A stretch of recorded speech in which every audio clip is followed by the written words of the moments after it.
ஒரு சிங்கம் எப்போ எதுலயும் பெக்யூலியர் தான். ஒரு முறை சிங்கம் கரிசிச்சதுன்னா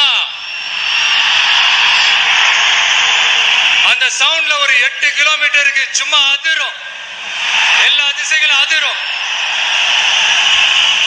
அப்படிப்பட்ட அந்த சிங்கம் வேட்டைக்கு மட்டும்தான் வெளியில வரும், வேடிக்கை பார்க்கறதுக்கெல்லாம் வெளியில வராது. வேட்டையில கூட உயிரோடு இருக்கிற மிருகங்களை தான் வேட்டையாடும். அதுலயும் பெரும்பாலும் தன்னை விட பெரிய சைஸ் உள்ள மிருகங்களை தான் குறி வச்சு தாக்கும், ஜெயிக்கும். எவ்வளவு பசியில் இருந்தாலும் உயிர் இல்லாததை, கெட்டு போனதை தொட்டு கூட பார்க்காது. அப்படிப்பட்ட அந்த சிங்கம் அவ்வளவு ஈஸியா எதையும் தொடாது, தொட்டா விடாது.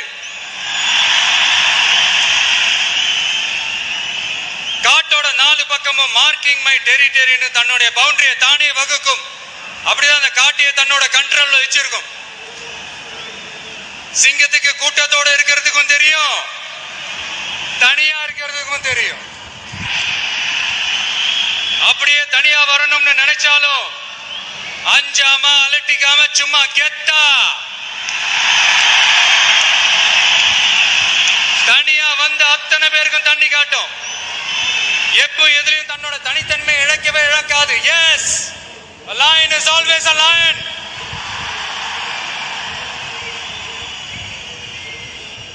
There are so many jackals and other animals in the forest, but there will be only one lion. And even if it is single, it will be the king of jungle. It is not only a description but also a clear declaration. சிங்கத்தை பத்தி பேசிட்டு நம்ம சிங்க குட்டிகளையும் சிங்க பெண்களையும் பத்தி நம்ம பேசாம இருக்க முடியுமா? அவங்கள எப்படி நான் மறப்பேன்? அவங்க தான் என்னுடைய உயிராச்சு, என் நெஞ்சில் குடியிருக்கும்.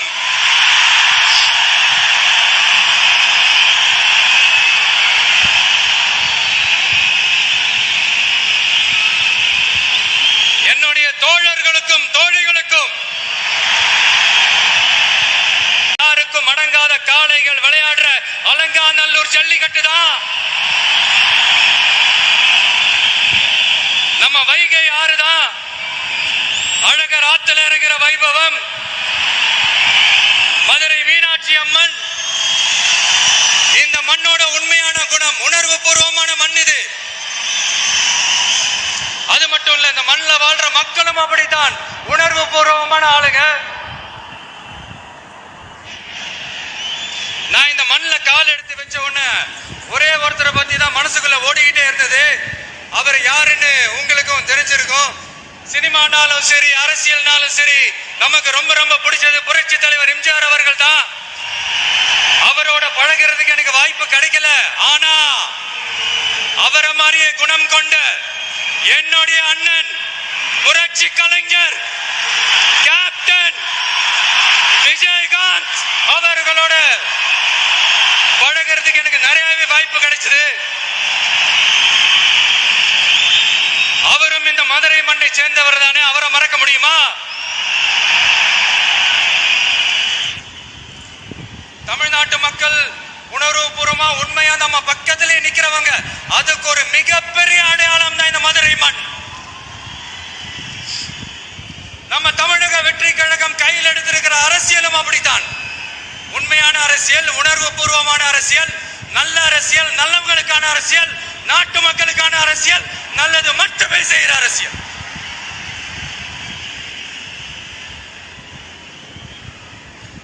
இதோ நம்மளுடைய இந்த 2வது மாநில மாநாடு வாகை சூடும் வரலாறு திரும்புகிறது. அப்படி இந்த மாநாட்டுக்கு பேர் வச்சிருக்கிறோம். 1967லயும் 1977லயும் நம்ம தமிழக அரசியல் ஒரு மிகப்பெரிய ஆட்சி அதிகார மாற்றங்கள் ஒண்ணு நடந்துச்சு இல்லையா? அதே மாதிரிதான் அடுத்த வருஷம் 2026ல அப்படி ஒரு வரலாறு திரும்ப போகுதுன்னு உறுதியா சொல்றதுக்கான மாநாடு தான் நம்மளோட இந்த 2வது மாநில மாநாடு.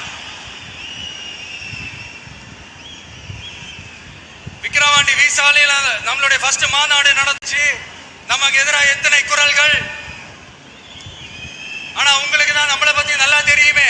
எந்த குரலையும் காதலையே போட்டுக்காம மக்களோட குரலை மட்டுமே கேட்டுக்கிட்டு நமக்கு எதிராக வர அத்தனை கூக்குரல்களையும் சின்னதா ஒரு சிரிப்போடவே கடந்து வந்திருக்கிறோம். அது இல்லாம நம்ம மாநாட்டில் ஒலிக்கிற இந்த குரல் இந்த ஒற்றை தமிழ் மகனோட குரல் மட்டுமல்ல, ஒட்டுமொத்த தமிழ்நாட்டு மக்களுடைய குரல். தமிழ்நாட்டில் இருக்கிற ஒவ்வொரு வீட்டில இருந்தும் ஒலிக்கிற குரல், ஒட்டுமொத்த உலகெங்கும் வாழும் ஒவ்வொரு தமிழ் வீட்டிலிருந்தும் எழும் குரல். இந்த சினிமா என்கிற மாபெரும் கலை ஆயுதத்தின் வாயிலாக சாதி, மதம், இனம், பாலினம், மொழி கடந்து